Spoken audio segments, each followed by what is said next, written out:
Hey, what's up everyone, Soldier First Class here. In today's mission, I'm going to show you an easy guide on how to beat the Putrescent Knight Boss Fight in Elden Ring's DLC, Shadow of the Erdtree. This fight can be a little overwhelming with the horse becoming its own source of damage, but with this setup and strategy, you can take down this boss pretty easily. Hell, my controller even went dead in the middle of this run and I still pulled off the victory. Before we get started, if this guide helps you take out this boss, be sure to light the bonfire on that like button. And for more Elden Ring builds, guides, or content, subscribe with notifications turned to all so you never miss an upload. Now let's get right into it. Putrescent Knight can feel a little intimidating, especially if you've ever encountered Orphan of Kos from Bloodborne. This boss wields a similar weapon and can hit incredibly hard in a short amount of time. He also likes to jump off his horse to attack, with the horse launching itself at you for even more damage, followed up by the knight jumping at you for an attack. But with the build I'm about to show you, you'll be destroying him in no time. So let's start off with my build. I'm using the trusty old greatsword with the Lion's Claw Ash of War with it aspected to sacred for holy damage. Really, any holy aspected weapon will do, but this was just my weapon of choice. Putrescent Knight is extremely weak to holy, and this Ash of War does insane damage to it. I'm also running the fingerprint shield so I can dodge the horse, but also keep my defenses up for the knight's follow-up attack. This great shield almost completely negates all incoming damage, so keeping your guard up with it is key. Keep in mind that if you're running a faith build, all holy aspected spells do well.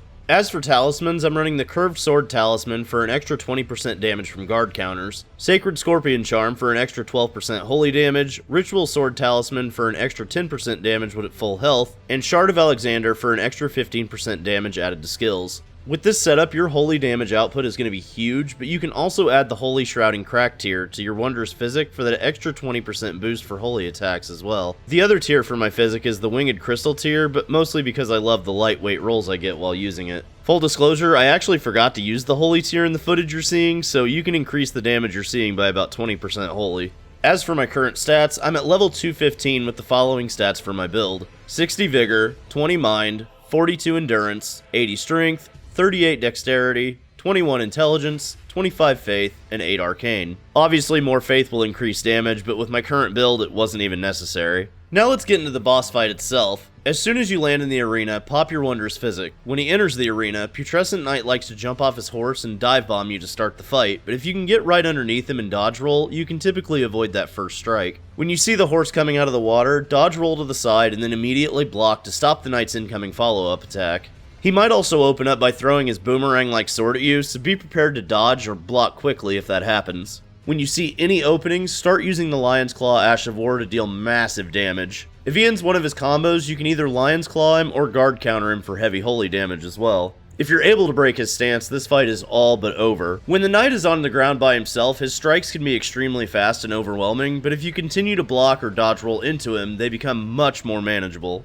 Eventually the knight will ride his horse and form a tower of water underneath him, and then he'll begin to unleash a fire attack around the base. You can handle this one of two ways. You can jump to avoid the incoming fire, or block with your great shield. When this attack resolves, either charge in or top off any health or FP you may need, as you do get a little bit of a breath. When the knight is on his horse, his moveset is less about speed and more like fighting like a tree sentinel. His swings will be slow and he'll try to incorporate the horse more in his combat, meaning the stomps can be heavily punished for how slow they are. Hit him with a few more Lion's Claws and you've defeated the Putrescent Knight Boss Fight. Hopefully this guide helped you defeat this boss, and if so, be sure to light the bonfire on that like button. And if you're looking for more Elden Ring builds, boss fight guides, or content, subscribe to the channel with notifications set to all so you never miss an upload. Thanks again for watching. I'm Soldier First Class, and I'm on to the next mission. Later, guys.